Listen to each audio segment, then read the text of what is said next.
Hello tout le monde, j'espère que vous allez bien. Aujourd'hui on se retrouve dans une nouvelle vidéo qui concernera la technique sans limage. Alors la technique sans limage, qu'est-ce que c'est? C'est simplement le fait de ne pas utiliser la lime ou la ponceuse pour remettre en forme la construction. Là vous allez voir que sur ma cliente j'ai réalisé un renforcement avec les bases Musca de chez Vasco. Elles sont un peu irisées, elles sont trop belles. Je vous ferai des close-up avec l'objectif macro, vous allez voir qu'elles sont juste incroyables, c'est vraiment des pépites. Et en plus elles se travaillent hyper bien. Si vous me suivez sur ma page Instagram, vous avez sûrement déjà dû voir en story ou même en live parfois quand je discute avec vous. Je vous avais déjà dit que moi je gérais pas trop la technique sans limage, toujours j'étais obligée de retoucher un petit peu avec la lime. Mais là les gars, ces bases elles sont mais incroyables, genre elles se travaillent hyper bien, elles sont super faciles à utiliser, je sais pas comment vous expliquer mais vraiment elles sont pépites pour la technique sans limage. J'ai complètement oublié de vous le dire mais vous pouvez bénéficier de moins 10% grâce à mon code NESIJLS10 sur le site vascones.fr. Enfin bref, j'arrête de parler et je vous laisse regarder la vidéo.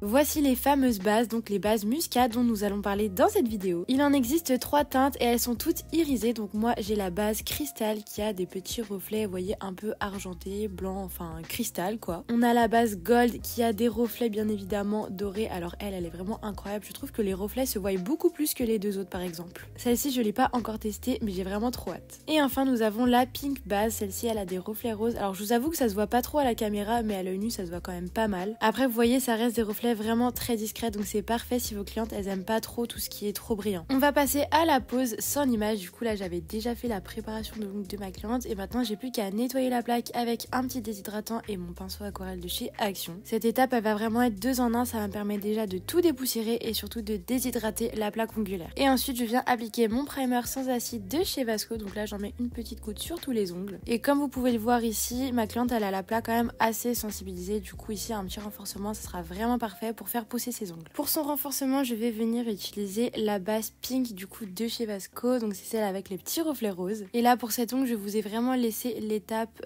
complète, comme ça je vais vraiment pouvoir vous montrer mon protocole. Tout d'abord, je commence toujours par faire une fine couche de lissage, c'est-à-dire que j'applique une fine couche de base sur la totalité de l'ongle que je ne catalyse pas. Je viens chercher un peu de matière dans mon pot et je dépose une petite boule au niveau des cuticules. Je prends un pinceau liner ici, c'est le 007 de chez Indigo, et là tout simplement je vais venir étirer la matière au niveau du bord libre, au niveau des cuticules, enfin vraiment sur la totalité de l'ongle. Et là surtout très important, je vais bien me mettre de profil pour regarder si mon bombé est bien placé, et si ça me convient je vais retourner la main de ma cliente pour faire jouer la gravité et que la matière se ressente bien sur le milieu de l'ongle. Je retourne sa main environ une dizaine de secondes et avant de catalyser je vais revérifier une dernière fois de profil long pour vérifier qu'il n'y a pas un surplus de matière au niveau du bord libre. Donc vous voyez c'est super simple, enfin super simple, évidemment ça demande une certaine technique mais je vous avoue que c'est pas hyper compliqué. En fait une fois que vous avez compris la technique, le protocole, vraiment ça se fait tout seul. Et si j'ai un petit conseil à vous donner, c'est que ne mettez pas trop de base, parce que vu qu'on travaille sur l'ongle naturel,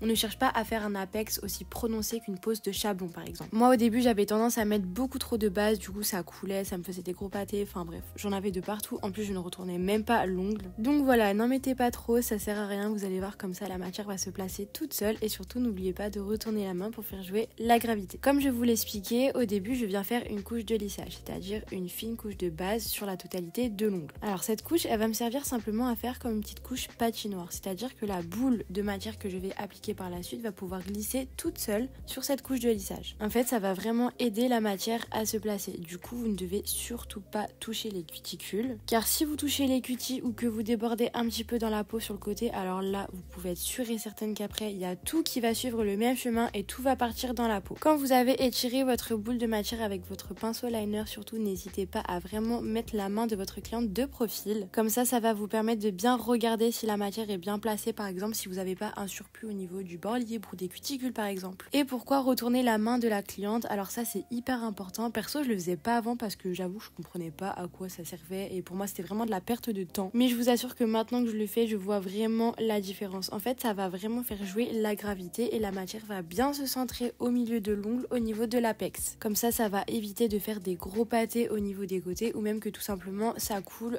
dans les peaux. Et j'ai oublié de vous dire, mais perso je fais bien un doigt par un doigt de chaque main, je catalyse à chaque fois, comme ça je suis sûre que ça coule pas. Comme vous l'avez vu dans le titre de la vidéo, c'est une pose sans limage. C'est-à-dire qu'ici on ne va pas du tout utiliser la lime ou le buffer pour remettre en forme. Donc une fois ma construction terminée, ma cliente sort de la lampe et on va directement appliquer notre top coat. Donc ça c'est vraiment un gain de temps. Après si vraiment il y a quelque chose qui vous dérange, voilà, n'hésitez pas à passer un coup de lime. Vous n'allez pas laisser partir votre cliente avec quelque chose qui vous dérange. Mais du coup si vous vous appliquez bien lors de la pose et que vous n'avez pas la lime à repasser, je vous assure que c'est un vrai gain de temps et ça va super vite. Ici j'ai appliqué le top coat de chez Vasco sans résidus et là avant de catalyser comme tout à l'heure en fait je vais venir retourner la main pour être sûre d'avoir un beau fil de lumière. Et comme d'habitude je viens faire mon pouce à part pour que ma cliente puisse le mettre bien droit dans la lampe et qu'il catalyse correctement. On catalyse la finition 1 à voire 2 minutes pour être sûr que ça brille bien et là je viens mettre ma petite huile à cuticule à l'orange toujours de chez Vasco. J'en dépose juste une petite goutte, je fais gaffe de pas en mettre sur les ongles pour pas avoir des grosses traces de gras pour les photos parce qu'après c'est super moche. Donc là vous voyez que j'en ai juste mis une petite goutte, j'étale sur la peau avec mes doigts et du coup voici le résultat de la pose.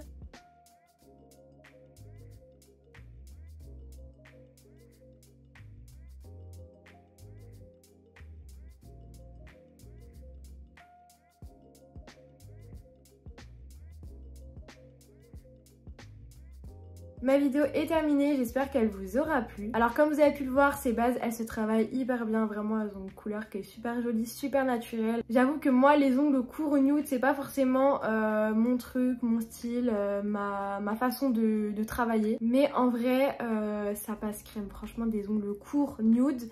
Bien fait, ça passe partout, ça fait hyper propre, ça fait hyper classe. Et là pour le coup vous avez pu voir que ma cliente elle avait un petit peu les ongles fragilisés, cassants, courts. Du coup le renforcement c'était vraiment une bonne solution pour son type d'ongles. Au moins ça va bien les renforcer, ça va pouvoir leur permettre de pousser. Si jamais vous avez des questions, n'hésitez pas à me laisser un petit commentaire ou à m'envoyer un message sur mon Instagram. N'oubliez pas de liker ma vidéo si elle vous a plu et de vous abonner. Et je vous dis à dimanche prochain, bye bye.